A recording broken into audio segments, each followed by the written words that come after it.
I told you alladhina amanu. You remember alladhina amanu was an umbrella term that included 3 groups of people, and the third group had an A and a B. Do you remember that?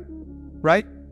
So even people that are visibly believers, even if their faith has withered up or dried up on the inside, they're included in that too. But on Judgment Day, how you were labeled on the outside is actually irrelevant. On Judgment Day, how I saw you and you saw me no longer matters. I see you as a believer, you see me as a believer. All of those labels and all of that benefit of the doubt, all of that is gone. Because Judgment Day is not about how we see each other. Judgment Day is about how Allah sees us directly, without all the filters, without all the social filters and the protections. None of them are there. In fact, the hypocrites, Allah describes the fact that they consider themselves Muslim is like a shield. اتَّخَذُوا أَيْمَانَهُمْ جُنَّةً. They took their faith, their oath, meaning their Islam, as a shield. In this life, it is a shield. But on Judgment Day, does anybody get to have a shield before Allah? No. تَرَكْتُمْ مَا خَوَّلْنَاكُمْ. You've left behind all the wrappings you were covered in. You're unwrapped. You're completely vulnerable. And so now Allah doesn't use the phrase الَّذِينَ آمَنُوا, those who believed, the verb form. He actually uses the nominal, the noun form, al-mu'minina wal-mu'minat, believing men and believing women. What's the difference between using the verbal form and the nominal form? I'll explain this in English to you guys. If I say he teaches, that's a verb or a noun? Teaches. That's a verb. But if I say he's a teacher, is that a verb or a noun? Now that's a noun, right? So teaches is a verb and teacher is a noun. Now if I say he teaches, that means maybe he teaches on the weekends, maybe he teaches sometimes. It's not a permanent thing. Maybe he teaches part-time. Maybe he teaches just in the summer, right? The verb is temporary. A verb, an act, doesn't define you because it's limited in its scope, either by the present or by the future or by the past or by the circumstance. It's limited. But when you call somebody a teacher, then you've kind of described a part of their identity. Like that's part of who they actually are, you know? Like when you talk to somebody and you say, who are you? They say, I'm so-and-so, I'm Zainab, I'm Ahmed, I'm Kareem. Then you say, what are you? And they say, I'm a gamer, right? Or they say, I'm a TikToker, or I'm a blogger. No, basically meaning I'm a useless human being that has no purpose in this universe. No, I'm a teacher, I'm something. But that is part of their identity, is it not? When Allah describes the believers, not those who believed, that's the verb. Those who believed, that's the verb. But now the noun is being used. Believer, male believers and female believers. That's the phrase that's being used. Believing men and believing women as a noun. You know what that means? These were the people that internalized that faith to the point that it became a part of their identity, coursed through their veins. They had it for real. It was solid within them. It was stable within them. Yes, faith goes up and down. And teachers have good days and bad days. Some days they're better teachers than other days. Isn't that what happens? But at the end of it all, they're still a teacher, aren't they? There are some people, yes, they'll have spiritual, fluctuation in their faith. Maybe Fridays will be higher than Saturdays. Ramadan will be higher than post-Ramadan. That'll happen.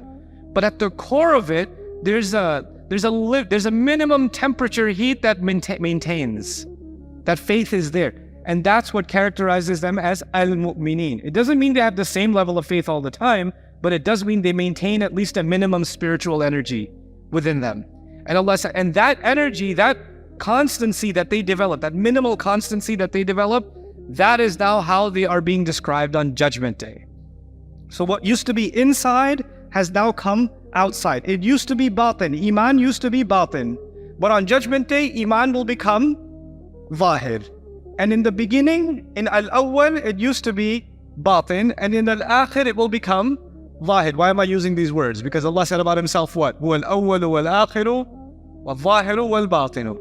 Right? So now Iman, that is hidden inside my chest, will become batin. It will become zahir. It will become apparent on Judgment Day. Then you will notice here that Allah said, al-mu'mineen wal-mu'minat. Al-mu'mineen wal-mu'minat. Believing men and believing women. Now you should know something about the Arabic constructions. When you say believers, al-mu'mineen, the masculine plural form, jama' mudhakkar salim, when you use that form in Arabic, it includes men and women. It's actually inclusive of men and women. When you say al-mu'minat, it's exclusively women. So if I say, Ya ayyuhal muslimun, Ya ayyuhal Muslims, does that include men and women or no? Yes, but if I say, Ya ayyatuhal muslimat, then it only includes the women. So in plural form, generally speaking, the grammatical masculine in Arabic is inclusive, and the feminine is exclusive. The point I'm making is, if it's inclusive and we just said al-mu'mineen, if I said al-mu'mineen, that it would have included women already, wouldn't it? And why you have to go out of your way and mention what? Al-mu'minat. We have to pay attention to that because it was already included, so it's being mentioned kind of Allah is going out of His way to mention it. Okay? Al-mu'mineen wal-mu'minat. Ibn Ashur's theory on this is, in Madani Quran, Allah went out of His way to show the role of women and the status of women in many matters being equal to the status of men. And that's why Allah highlighted them, especially even though grammatically there's no need to specially outline them. And Judgment Day, the light is coming, and you shouldn't think that the light is coming from believing men and not believing women, or women are just kind of secondly included. No, especially also believing women. In fact, it's as if the women are being given a special honor in this ayah. You will notice this as a continuous theme in these 9 surahs, from Surah Al-Hadid all the way to Surah At-Tahrim. The subject of women will come up over and over again. In fact, women are a major subject in the Quran. Quranic studies, women are a major theme. Recently, I read a book on women in the Quran. I'm not going to tell you the name of the book. It was horrible. It was so bad. It was so bad. Because somebody was like really woke, and they wanted to woke the Quran, and they put their brain to sleep to be woke, right? And they wrote, this is a horrendous piece of work, horrendous. And they just wanted to, because now there's a new theme in gender wars in media and in movies and everywhere else, right? So you'll notice that a lot of male actors in movies are now acting very feminine, and a lot of female actors are acting very masculine, right? So that's the kind of this new age kind of thing about, you could be a 5-year-old girl and she beats up 10 guys with swords, and then she goes, ha, and girl power, that kind of thing. And the guy's like, I'm so nervous right now. I'm just really in my feelings at the moment. I'm triggered. And she says, come on, let's go. And then, not that I watch movies, but it is for Islamic reasons. Anyway, but the point regardless is that women have been highlighted very especially. And we should study the Quran not in reaction to what's happening in the world. So we shouldn't say, okay, I'm going to look into the Quran and see how much of women's live or feminism or equal rights can I find in the Quran, because you already came to the Quran with a bias. Or if you come from a very traditional patriarchal society where men have a very high role and women are basically treated like trash, not even recycled, then you want to reinforce that, and you're going to come to the Quran to maintain your patriarchal view. That's also a bias, right? And both of them are a disservice to the Book of Allah. Kalimatullahi al-ulya, the word of Allah is supreme. And you might find that the word of Allah is more liberal than you would like it to be in some places. And you might find that the word of Allah is more conservative than you would like it to be in other places. And it's just how it's going to be. And you often see people being they're like, the moment they hear something culturally they're not used to, oh, this is a new agenda in the Quran. These people are introducing a new agenda in the Quran. No, actually, you're not allowing the Quran to speak for itself, or the Sunnah to speak for itself. And in other places, we're pushing into the Quran something that's not there, just to meet with our new standards of social justice, right? And we can't fall into that trap, because our Rabb is Allah, not the culture, right? So, يَوْمَ تَرَى الْمُؤْمِنِينَ وَالْمُؤْمِنَاتِ is an important study, the role of believing men and believing women as distinct from each other. So Surah Al-Ahzab is a really good place to study that in detail. Anyway, Another observation is Allah says, Yas'a nuruhum, their light will be running forward. I'll come back to that. We'll read some of the mufassirun on what do they mean by the light coming forward. I will share my own thoughts with you first on this, and then we'll read what the scholars have said about it.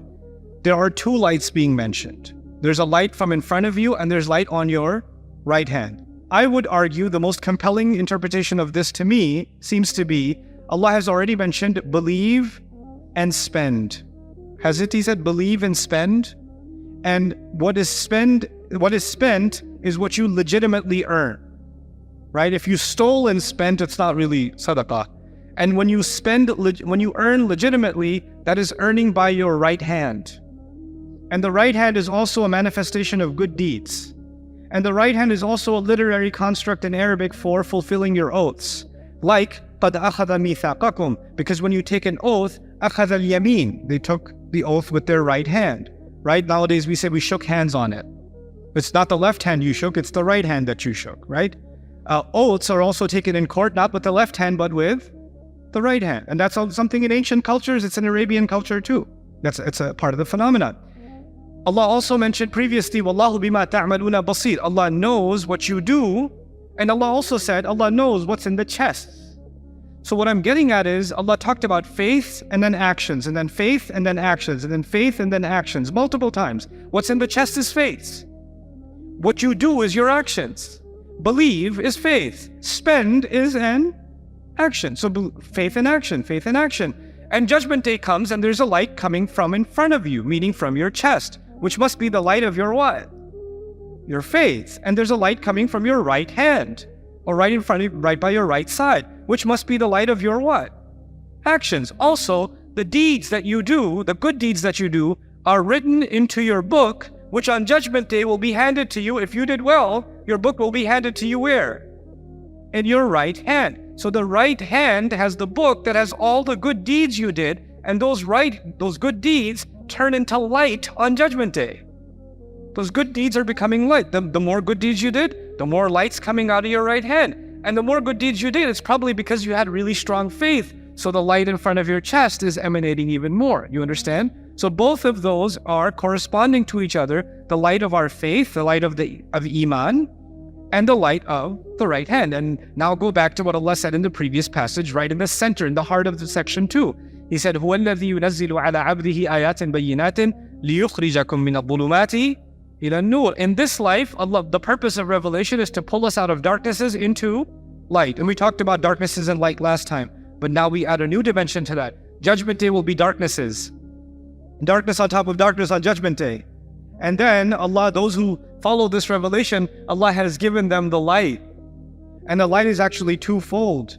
He's given us light on, in front of us and to the right. And I'm kind of breaking the surprise, but towards the end of the surah, Allah will say, يُؤْتِكُمْ كِفْلَيْنِ مِنْ رَحْمَتِهِ وَيَجْعَلْ لَكُمْ نُورًا. He'll give you 2 portions of His mercy. 2 portions. And how many lights are being described here? 2 lights. Isn't that beautiful? By the end of the surah, He'll tie it all up and He'll say, كِفْلَيْنِ مِنْ رَحْمَتِهِ وَيَجْعَلْ لَكُمْ نُورًا. Anyway, so that's something about the light that, before we read the scholars, is something that I want you to know from my perspective on this. Now, the idea of nuruhum, Allah didn't say light will come out from in front of them and they're right. He said their light. Their light. So there's a difference between saying light and their light. That means the light belongs to who? It belongs to them. Now, let me ask you this. Do you understand this concept? This is a very powerful concept. If Allah tells me to spend, doesn't that mean Allah has given me the power to make money? Because if He told me to spend, I must be empowered enough to have money to begin with, to be able to spend. If I never had anything to begin with, how could I spend? You understand? So who has the power to earn the money? Who's been enabled and empowered to actually have wealth or to have talent? We have been. We've been empowered, yes? When Allah says believe, He said spend. You can't spend unless you're empowered to have the money. If He says have faith, and that must mean you have all the potential, all the capability within you, everything needed to actually have what? Faith. Iman is not something that's just coming from the heavens and had nothing to do with you. Allah decided, I don't have Iman, what can I do? Make dua, Allah put Iman in my heart. Hold on, buddy. Hold on, buddy. Yes, in fact, when He told you to have Iman, Allah wouldn't be telling you to have Iman if it's something He does. If it's just up to Him, then He could just say, okay, I put it on you, you have it now. But the fact that He told you to have Iman means you have the power to have faith. So the amount of light I have inside me and the amount of light I nourish in my chest is actually up to who? It's up to me. And what is proving that in this ayah? Yas'a nuruhum. Yas'a nuruhum. Their light is coming out. Light that belonged to them. Allah reveals a light. Allah empowers your light. Allah increases your light. That's what He does. He enhances the light. He increases people in guidance, for example. يزيدهم خشوعا زادتهم إيمانا نور على نور. Those are enhancements of light, but the fundamental light is something Allah empowered you and me with already. So somebody's saying, Ustadh, I just don't have Iman, I don't know what to do. First thing you should do is stop lying to yourself. That's probably the first step, because you have it, you just don't want to use it. There's something inside, it's already there. Allah wouldn't be asking you to double click that file in your hard drive if the file didn't exist already. You understand? So He says, يَسْعَى نُورُهُمْ بَيْنَ أَيْدِيهِمْ وَبِأَيْمَانِهِمْ. This is very powerful thing because people feel when it comes to spiritual growth that they're powerless. Some people just have it and I just don't got it. And that's a cop-out. That's something Allah is now removing from our wrongful thinking, in terms of our faith.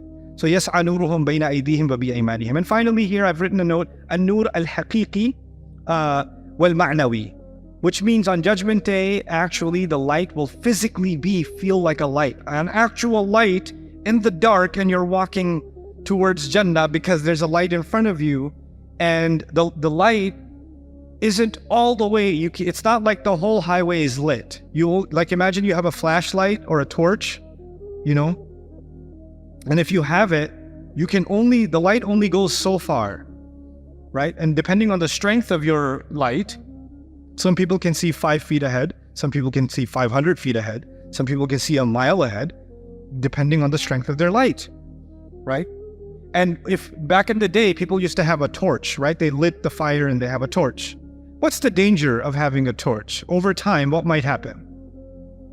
The oil might run out, the fire might go out, a breeze might come and take it away. If you have a flashlight today and you're walking in the woods, what's the danger?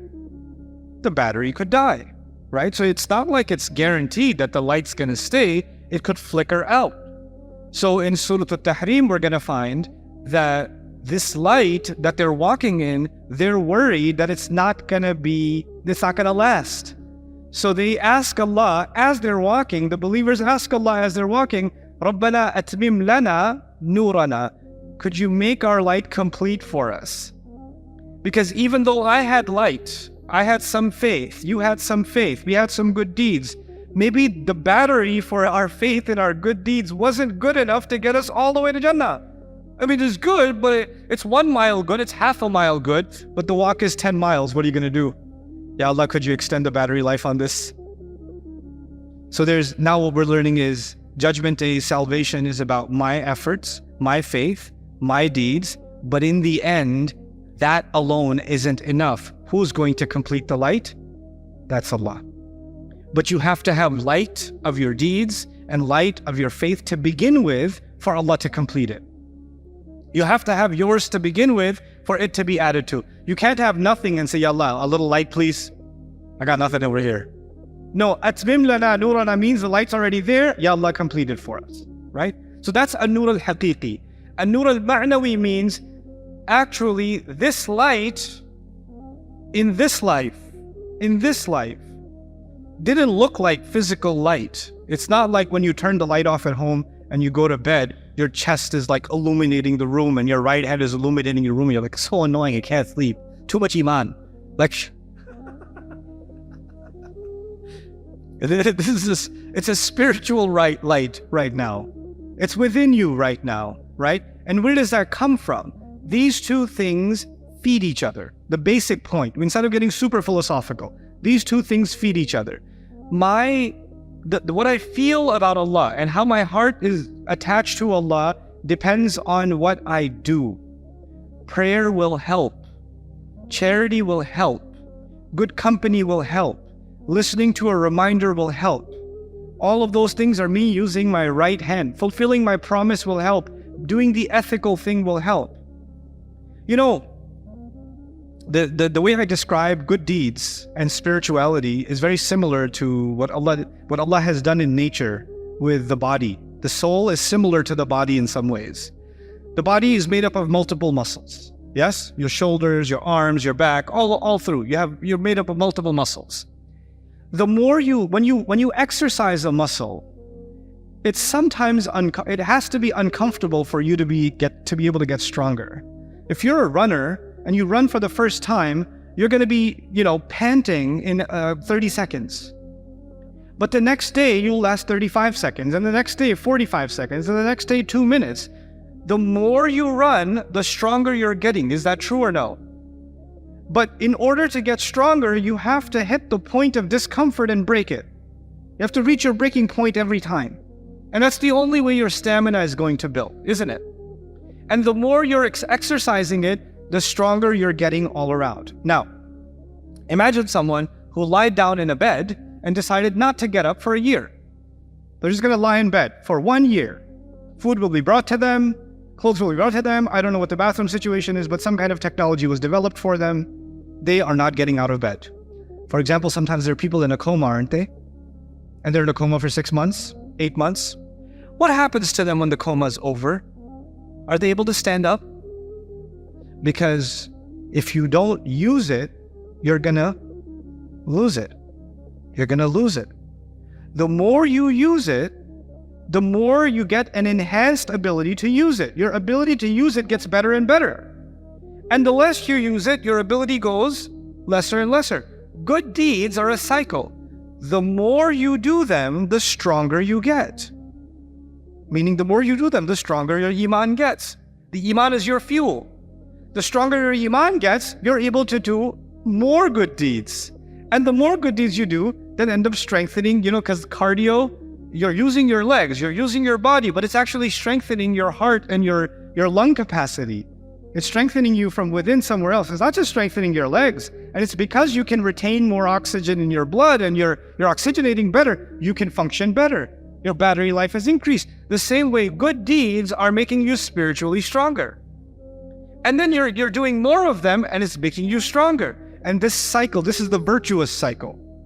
This is the virtuous cycle. But what happens when someone is doing exercise, using the body analogy, they're doing good exercise, but they're eating junk food? What happens? Are they making progress still? Even if they are, they're not moving forward. They move a little forward, they move 5 steps back. Then they move a little forward, they move 5 steps back. Because you can't just do the good, you have to also remove the bad. So in order for me to develop this light on my right hand, I have to kind of lessen the activity of the left hand. Bad deeds. The people who will get their book handed to them in their left hand. That's the only way these lights are going to develop and nurture and further. And that's the formula Allah gave us in يَسْعَى نُورُهُمْ بَيْنَ أَيْدِيهِمْ وَبِأَيْمَانِهِمْ.